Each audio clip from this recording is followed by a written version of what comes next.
Olá pessoal, estamos de volta com mais uma edição do nosso podcast de política do Diário do Nordeste. Hoje vamos discutir o assunto da semana, que é o julgamento no Tribunal Regional Eleitoral do Ceará, que apura supostas irregularidades na montagem da chapa feminina do PL nas eleições do ano passado. Denúncias apontam que o partido registrou de forma irregular as candidaturas de pelo menos 2 mulheres à chapa de deputada estadual. Ambas disseram em julgamento que não autorizaram o PL a lançá-las como candidatas, fato que motivou a provocação na Justiça Eleitoral. Eu sou Wagner Mendes e esse é o seu Ponto Poder Cafezinho.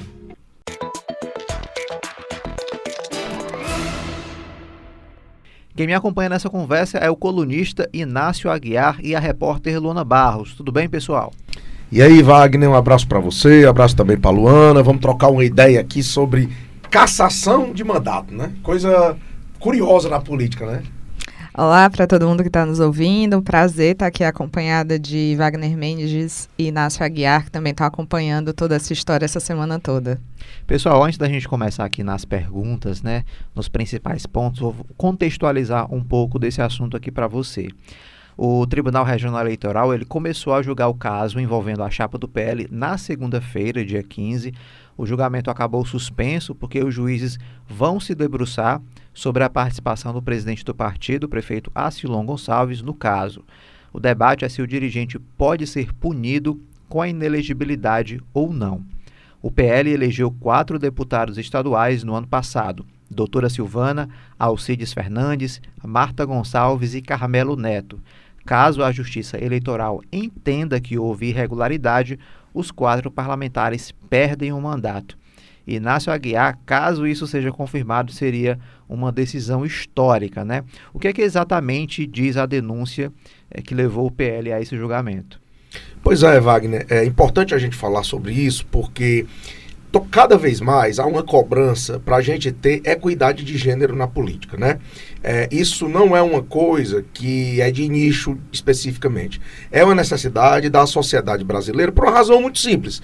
As mulheres são mais da metade da população. Então é mais do que natural que haja mecanismos para proteger a participação da mulher na política. Em uma sociedade patriarcal como a nossa, a gente sabe de todas as dificuldades que as mulheres têm de alçarem esses cargos públicos.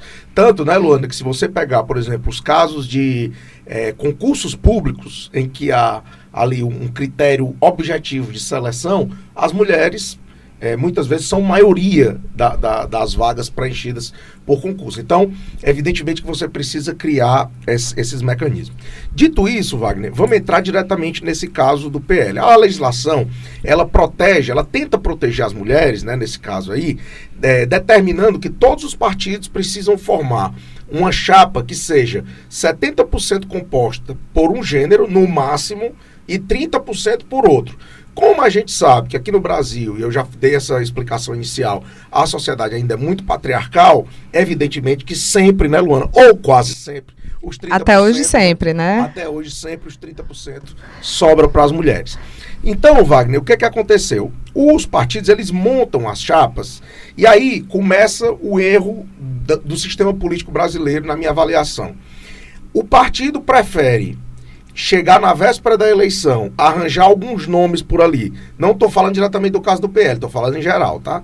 Prefere arrumar alguns nomes e colocar ali como candidato do que passar 3 ou 4 anos fomentando a participação das mulheres na política, né? E o interessante é que esses partidos, a boa parte deles, a maioria dos filiados são mulheres, né, em alguns casos. Então, na verdade, é quase uma falta de preparação, de organização para viabilizar essas mulheres para competirem como candidatas. Exatamente. Então, Wagner, a partir disso, nós vamos entrar agora diretamente mesmo no caso do PL. São 4 ações que estão tramitando na Justiça Eleitoral, tá? São 2 ações que foram entradas pelo Ministério Público e 2 ações que foram entradas por coligações que participaram da eleição.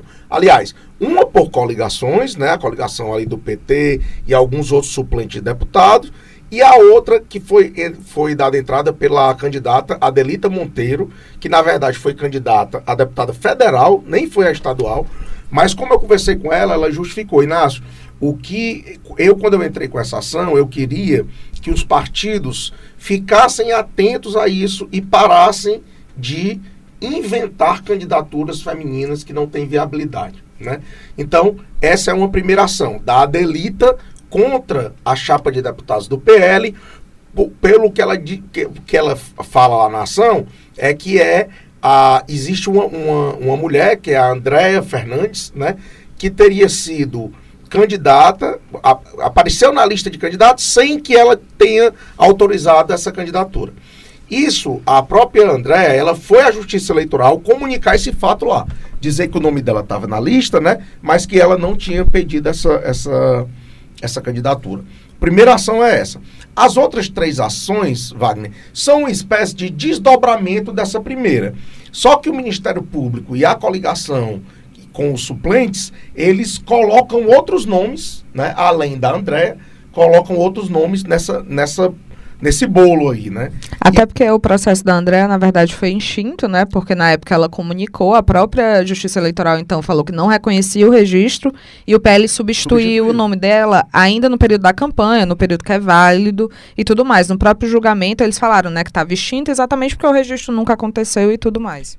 Aí, Luana, mas aí tem um detalhe. Nessa ação da Adelita, né, que o Ministério Público deu parecer favorável a ela, uma dessas que estava em julgamento na segunda-feira, a defesa da Adelita diz o seguinte, olha, mesmo que ela tenha sido substituída, o fato de terem lançado o nome dela, coloca sob suspeição, mesmo, né? Reconhecido por ela mesma, como não tendo pedido, já coloca sob suspeição a chapa, né? Independente da questão. E aí, Wagner, no meio dessas outras ações, que não essa da Andréa, você tem outros 2 nomes importantes para a gente compreender essa história.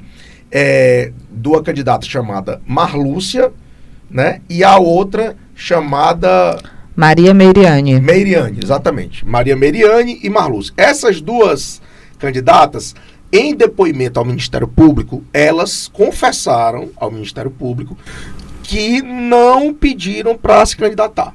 Né? O promotor eleitoral, Samuel Arruda, até falou, eu estou usando o termo confessar aqui, mas na verdade elas não fizeram nada de errado, né? Porque elas não estão elas relataram, na verdade, que foram vítimas aí, né? Supostamente vítimas de um processo que elas não tinham conhecimento. Exatamente. Elas não pediram para ser candidato, tanto, Wagner, que o Ministério Público coloca lá como argumento, além dessa questão do depoimento delas, o fato de as candidaturas não terem prestação de conta, ter sido zerada a prestação de contas dela, o fato também de elas não terem ido fazer os protocolos de candidatura, que é assinar o DRAP, tirar foto da campanha. As fotos dela foram usadas da campanha de 2020. Então, tinha lá uma série de elementos, né, que, evidentemente, o PL contestava, né, e continua contestando. O fato é que, quando chegou para julgamento, Wagner, muito embora o desembargador Raimundo Nonato, que era o relator das ações, tenha votado contra essas ações, né, um voto que abriu a divergência, que a gente chama, né, que é da doutora Camille Castro, ela fez um voto muito fundamentado em sentido de cassar a chapa do PL, né? E aí a maioria dos juízes terminou 4-2 até o pedido de vistas, né? A maioria se posicionou a favor da tese da Camille, né? Que foi muito forte. O fato, Wagner, é que esse julgamento, como você falou no início da pergunta, ele tem um caráter histórico, porque será a primeira vez que o TRE, não só aqui no Ceará, mas o TRE de todo o Brasil, os TREs, né, no caso, condenam uma chapa de deputado estadual por fraude à cota de gênero. Essa é a primeira vez, por isso que tem esse caráter histórico. Lembrando, Wagner, para você seguir adiante, que o caso ainda vai voltar para o plenário do TRE, porque o presidente ainda vai apresentar o seu voto, e tem essa questão aí do Acilon, que também está pendente. Então, não está resolvida ainda, mas o tribunal já formou maioria para cassar essa chapa. Pois é, o Inácio acabou entrando no assunto aí da próxima pergunta, Luana. A Luana, que também tem acompanhado esse caso, né? O julgamento agora está suspenso, né, Luana? Como é que é isso a partir de agora? Quais são os próximos passos? Exatamente. Como o Inácio falou, foi pedido vistas, né? Eram 7 magistrados, né? São 7 magistrados que estão aí se debruçando sobre o caso e votando, portanto, 6 já votaram e apenas o presidente da corte ainda não votou. É pouco comum, conversei com alguns advogados eleitorais, alguns professores especialistas nessa área, e eles me relataram que é muito pouco provável, é pouco comum historicamente historicamente, no TRE, os magistrados voltarem atrás do voto. Eles ainda podem, porque o julgamento não foi encerrado, ele deve ocorrer novamente, né? Deve estar em pauta novamente, possivelmente na sessão do dia 30 de maio. Então, assim, ainda não foi confirmado, mas a previsão é que seja retomada ainda agora nesse mês. E eles podem voltar atrás, eles podem mudar o voto. Porém, historicamente, isso foi muito pouco comum que ocorresse. Então, aí, se a gente supor que eles sigam, né, vamos dizer assim, a tendência que eles vêm adotando nos últimos tempos, é possível que, de fato, essa chapa seja cassada, independente do voto do presidente, já que ele não tem mais, votando, não tem mais como, né, tirar essa maioria aí pela cassação. Mas o Tribunal Regional Eleitoral, ele é o tribunal que se chama de origem do processo, ou seja, é o primeiro tribunal onde está sendo votado esse julgamento, onde estão sendo investigadas esse processo e onde está sendo julgado aí pelos magistrados. Então, mesmo que se confirme a cassação, a composição da Assembleia Legislativa não muda de imediato. Precisa ir para o TSE, no caso precisa porque os próprios parlamentares, né, que você citou aí no início do programa, eles já falaram que vão entrar com recurso, né, Carmelo Neto, doutora Silvana, Alcides Fernandes, Marta Gonçalves, já indicaram que vão sim entrar com recurso aí na Corte Superior.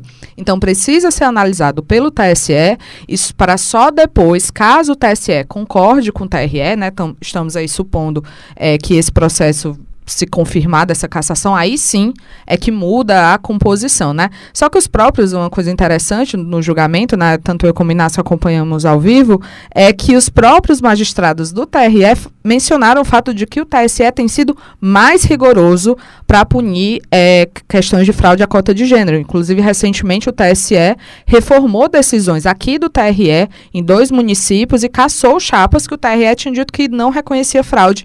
Foi para o TSE e o TSE disse que não, reconhece sim as fraudes e as chapas foram cassadas. Então, assim, fica talvez uma situação complicada exatamente por esse maior rigor que o TSE tem adotado nessas decisões. Lembrando, né, Luana, que esses 2 casos aí que você falou do que estão no TSE, que o TSE reformou a decisão aqui do Estado, são casos de vereadores de 2020. Exatamente, porque exatamente, em Itaiçaba e Tururu. Exatamente. Foram esses 2 casos. Agora, uma coisa interessante, Luana, que você falou aí, é essa questão da possibilidade do juiz mudar o voto, né? Recentemente, a gente teve no TRE um caso que acabou acontecendo isso. Foi o caso que tornou aquele ex-deputado delegado Cavalcante inelegível por 8 anos, tá?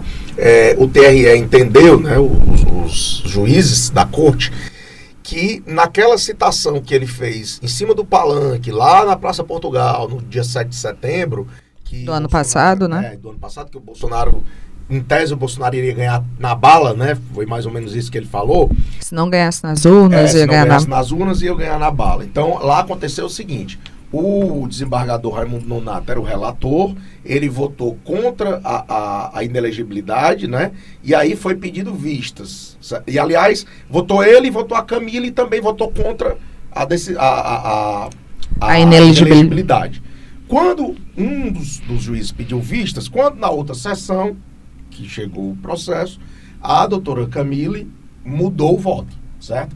Então, recentemente, a gente tem um precedente disso. Ela tinha votado pela não inelegibilidade dele, e aí ela mudou o voto e passou a votar pela inelegibilidade, depois de um voto muito fundamentado do doutor George Momenstein, que é juiz federal, que é professor, né, um cara brilhante aí da Justiça Federal. Saiu há pouco, inclusive, ele saiu agora há pouco do TRE, um pouco antes, inclusive, desse julgamento de segunda-feira. Então, Wagner, diante dos votos, né, um voto tão profundo como foi do desembargador Raimundo Nonato, que foi contra a cassação, e outro tão forte voto também da Camille pela cassação, e as adesões que foram acontecendo ali no plenário, eu, sinceramente, pelos anos que eu já tenho vendo esses casos, acho muito difícil que algum dos juízes vá mudar o posicionamento nesse caso. Não é impossível, mas pelo que eu vi ali, eu acho muito difícil isso acontecer.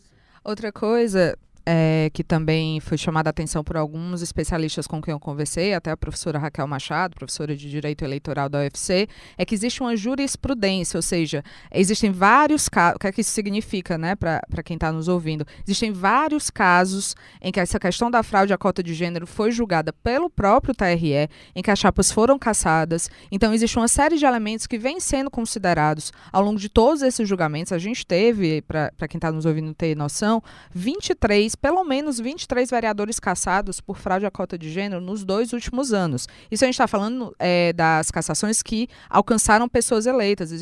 Tiveram cassações de chapas por fraude à cota em que o partido em questão não tinha eleito nenhum vereador. Então, assim, já existe uma quantidade considerável de julgamentos, elementos que se repetem nesse processo, né? Era o que os especialistas mencionavam. Então, isso também acaba colocando aí, talvez, uma pressão a mais para que não haja uma mudança de voto. Olha, agora, deixa eu só fazer uma observação antes de você falar, porque quando a gente vai fazer um raciocínio, Wagner, sobre o macro, né, dessa história toda, eu posso considerar, Wagner, individualmente, até assim, ó, o PL teve 490 mil votos.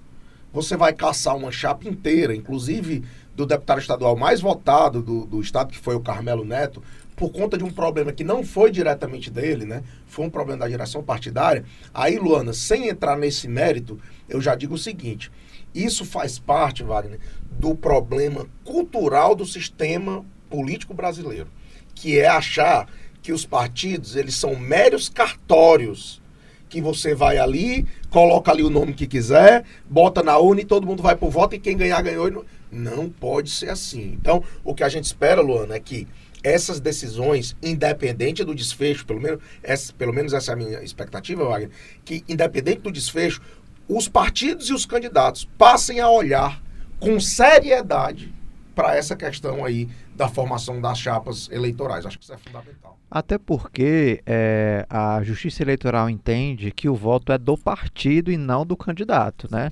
A gente viu recentemente aí o deputado federal, o agora ex-deputado federal Deltan Dallagnol ser cassado pelo TSE, os votos continuaram com o partido, né? Isso foi dito de forma muito clara pelo presidente da corte, o ministro Alexandre de Moraes. Agora, a Luana citou num ponto aí que eu queria até pontuar, em relação à possibilidade, né, dos magistrados mudarem o voto. Acho que é com essa esperança, né, que esses 4 parlamentares do PL eles têm tentado uma pressão, né, nas redes sociais aí, de fazer essa crítica pública, né, de dizer que existe aí a possibilidade de manter o mandato, fazendo críticas bem abertas. É uma arma também, né, Luana? É isso? Sem dúvida nenhuma, essa questão do discurso, né, da pressão política aí, nesse momento, é a arma que no momento eles possuem, né? Eles estão aí com seus advogados, estão participando dos julgamentos, né, participando da defesa aí da chapa do PL, mas sem dúvida essa questão, muitos deles estão entrando por um caminho de perseguição política, de que estariam sendo perseguidos politicamente por serem de oposição, né? E de fato a chapa é de oposição, caso seja confirmada a decisão, né, a oposição na Assembleia vai diminuir consideravelmente, com deputados bem atuantes, inclusive, mas no caso o julgamento ele é bem técnico, né? A fraude à cota de gênero não é uma coisa nova, não é uma coisa... A cota de gênero foi criada em 2009, então a gente tem aí quase 15 anos disso, né?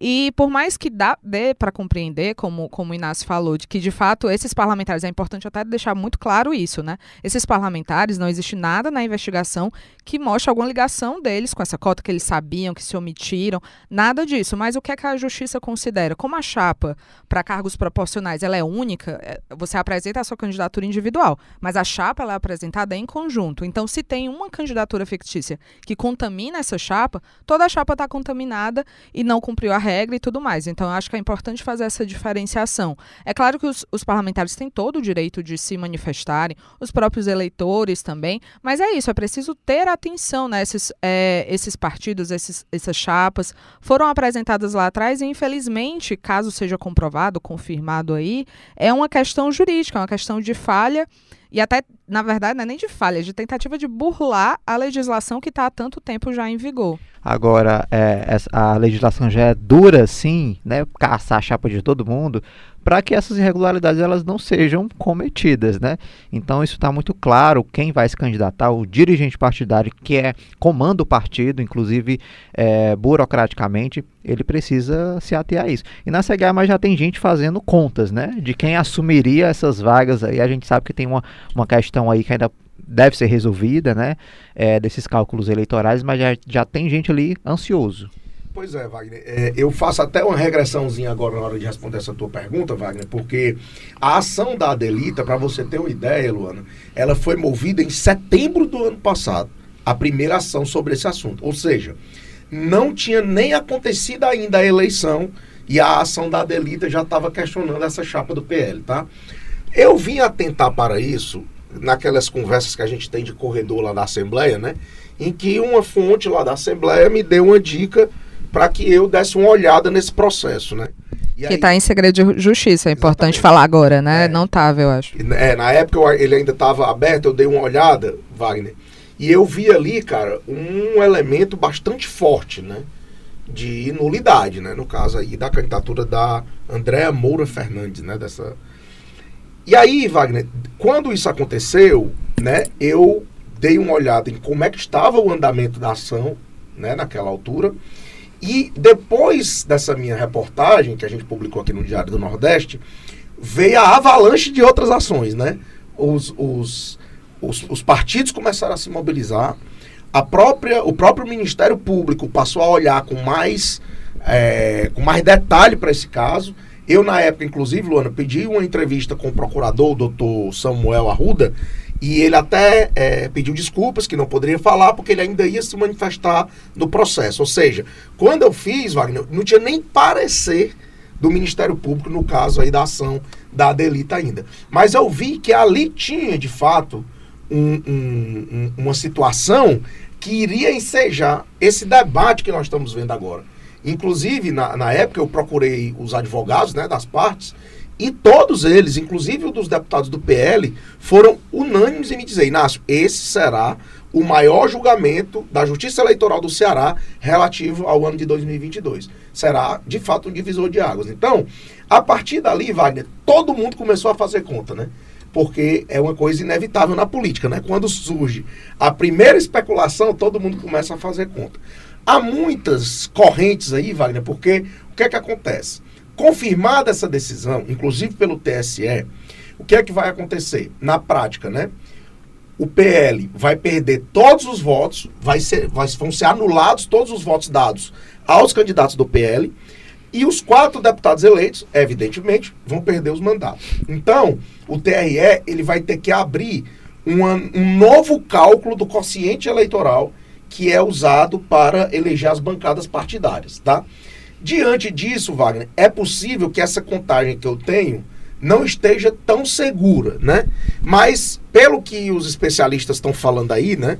Seria uma vaga para o MDB, que seria, no caso, o Aldic Mota, seria uma vaga para o PT, no caso, o Niso Costa, uma para o PDT, Bruno Pedrosa, e outra para o PSDB, deputado Elvio Araújo, que é o conhecido Gordinho Araújo, né? Então, em tese seria isso, mas a outra candidatura aí, também, que observa isso com muita atenção, que é o ex-deputado Heitor Ferrer, né? Do União Brasil. Ele é um também que está ali, ficou na primeira suplência do União Brasil e pode pegar aí uma vaga dessa na Assembleia.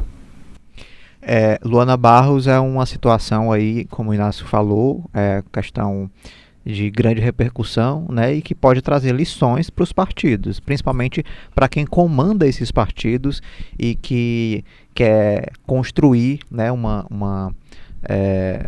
grupo, uma chapa forte, de fato, com representatividade.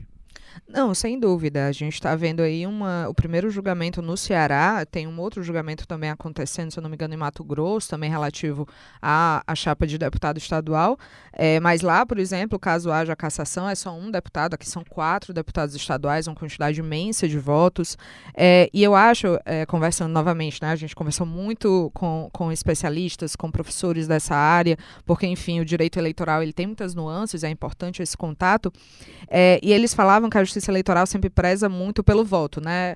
Tem que ser muito grave uma prova, tem que ser muito robusta uma prova para anular uma quantidade grande de votos. Quanto maior, né? Então, por isso, por exemplo, que às vezes a gente vê muito mais cassação de vereadores e tal, porque é uma quantidade menor de voto, às vezes é mais fácil comprovar, as provas são mais robustas. É diferente você anular, por exemplo, 10 mil votos, 20 mil votos, ou no caso do PL, anular 500 mil votos, né? Quase 500 mil votos. Então, há uma diferença grande, o que não significa que você não deve fazer cumprir a lei da mesma maneira. A lei é igualitária, seja no caso de cassação de vereador, de deputado estadual, federal, enfim, é igualitária. Então, na verdade, o que a Justiça Eleitoral está tentando demonstrar aí é que é importante, sim, essa quantidade de votos, isso é levado em consideração, sem dúvida nenhuma, mas é importante que esses partidos sigam a legislação. É tão simples, né? Eu fico pensando assim, você tem uma quantidade expressiva de mulheres, eu acho que não cola mais, eu espero que não tenha nenhum dirigente partidário nos ouvindo, ou nesse mundo que não esteja também nos ouvindo,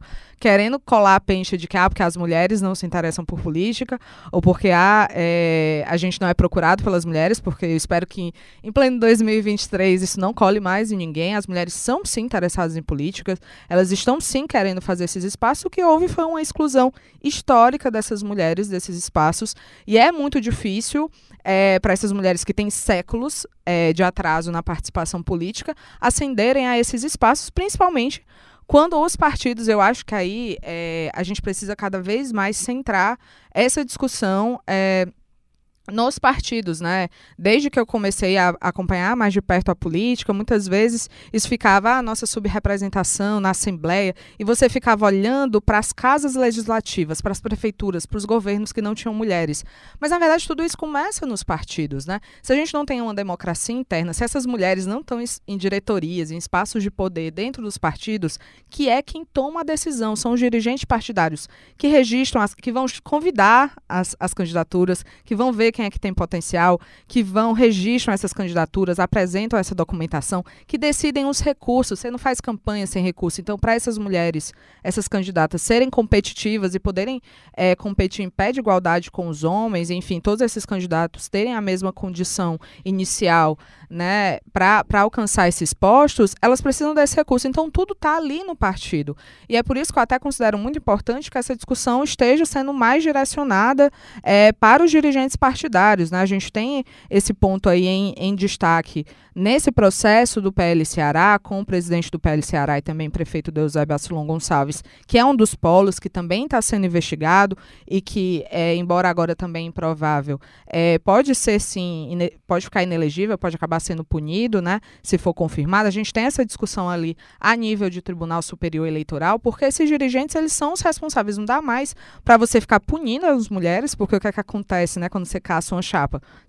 Quando é comprovada a fraude à cota de gênero, você caça a chapa e coloca as mulheres que foram identificadas como fictícias como inelegíveis. Na maior parte dos processos, os dirigentes não são sequer investigados, nem constam ali na relação de réus da Justiça Eleitoral. Mas como? Essas candidatas fictícias, a menos que elas sejam elas mesmas as presidentes dos partidos, elas não se colocaram ali sozinhas, né? Elas não apresentaram essa documentação. Então, necessariamente, existem outras figuras envolvidas quando comprovado uma fraude, figuras de dentro do partido que estão nessas posições de poder. E aí, enfim, diretoria de partido é grande, existe delegação. Aqui a gente não está apontando quem é quem, porque existe delegação de funções, nem sempre o presidente está ciente, ele delega funções e tudo mais, mas a gente precisa trazer essa investigação para dentro dos partidos e ver quem é que tem responsabilidade.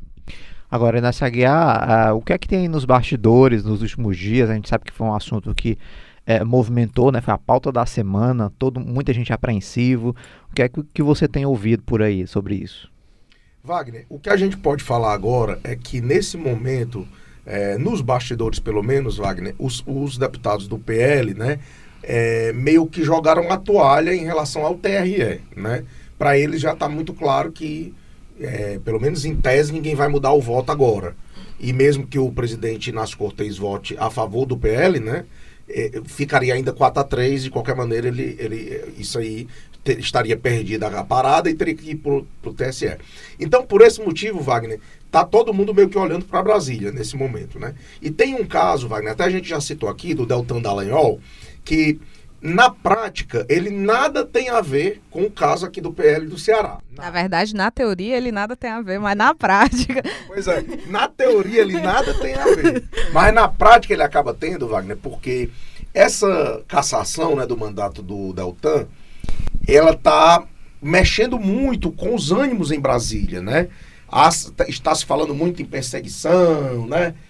Tem essa questão do movimento de direita que é muito forte lá em Brasília, né, no país como um todo. E o Deltan, ele é uma figura que ficou popularizada pela Operação Lava Jato. E a Operação Lava Jato, ela é como petismo e bolsonarismo, né? Tem gente que gosta de um e odeia o outro e assim, e por aí vai, né? Então, a Operação Lava Jato tem uma parte dos brasileiros que confia piamente, a outra desconfia piamente. Então, o Deltan, ele é essa figura, né, que desperta ali ódios e paixões. Se essa repercussão do caso do Dallagnol, ela se estender demais, certo? A ponto de pressionar o tribunal, Wagner, muito provavelmente, todas as ações que forem no sentido de cassação de mandatos vão ficar mais difíceis lá no TSE, desculpa. Porque isso é uma consequência óbvia das pressões que muitas vezes o judiciário sofre.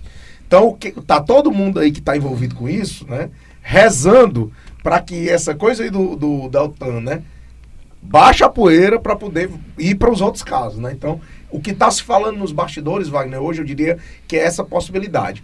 A Luana também já disse na primeira fala dela aqui uma coisa que é real, e é isso que assusta tanto os deputados do PL aqui do Ceará. O Tribunal Superior Eleitoral tem sido absolutamente duro com fraude em cota de gênero. Muito mais rígido, por exemplo, do que o Tribunal Regional do Ceará. Inclusive, o TSE vai... estava na pauta aí dos últimos dias, acabou sendo adiada, a questão da responsabilização do dirigente partidário, né, Luana?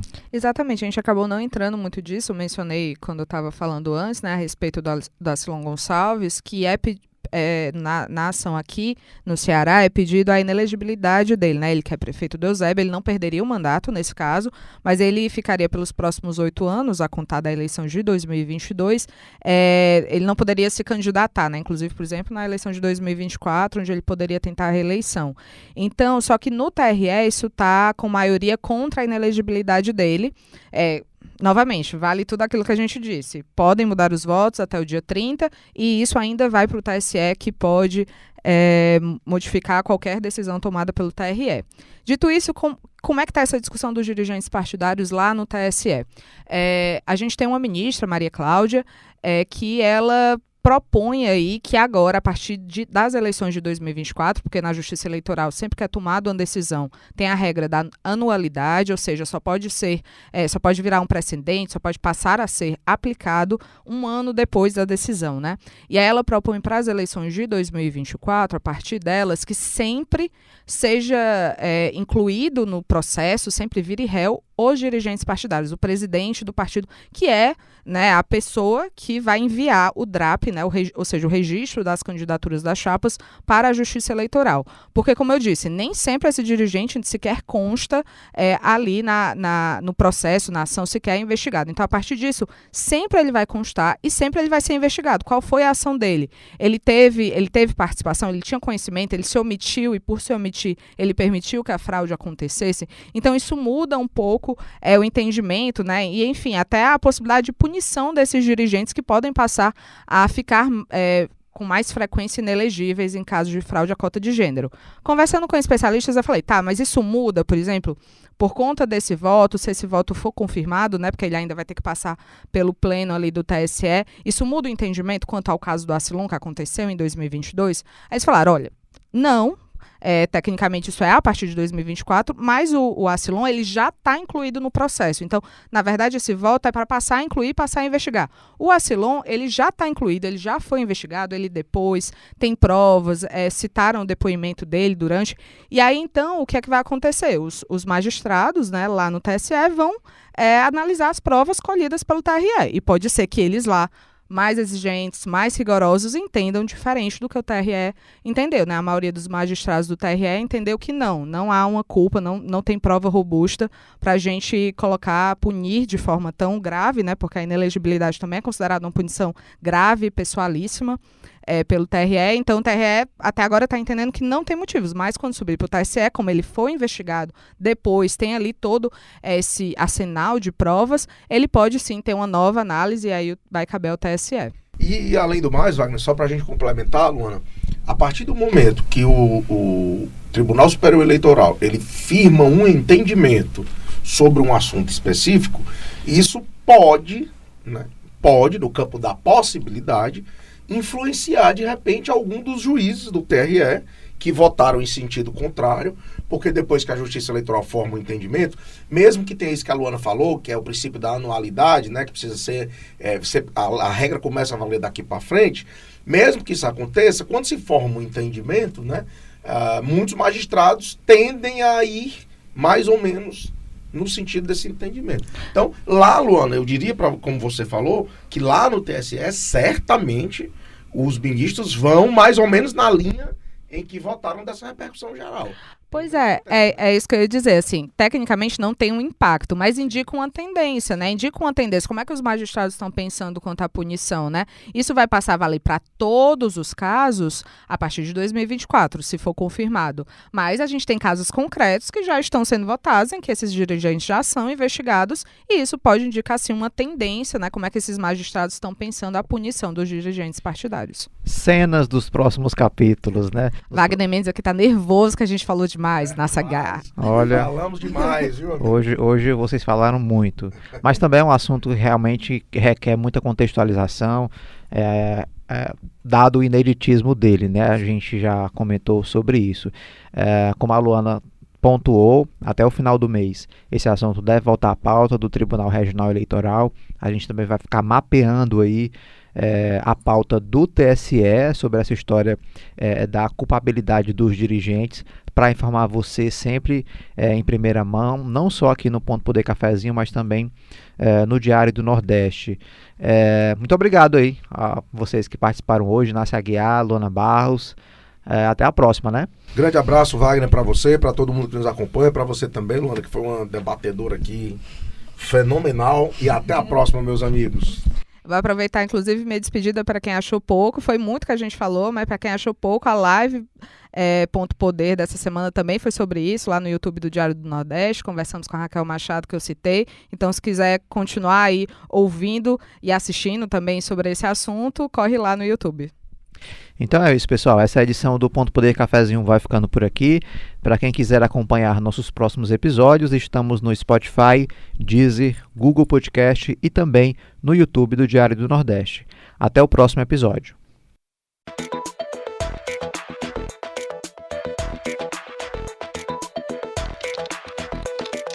Ponto Poder.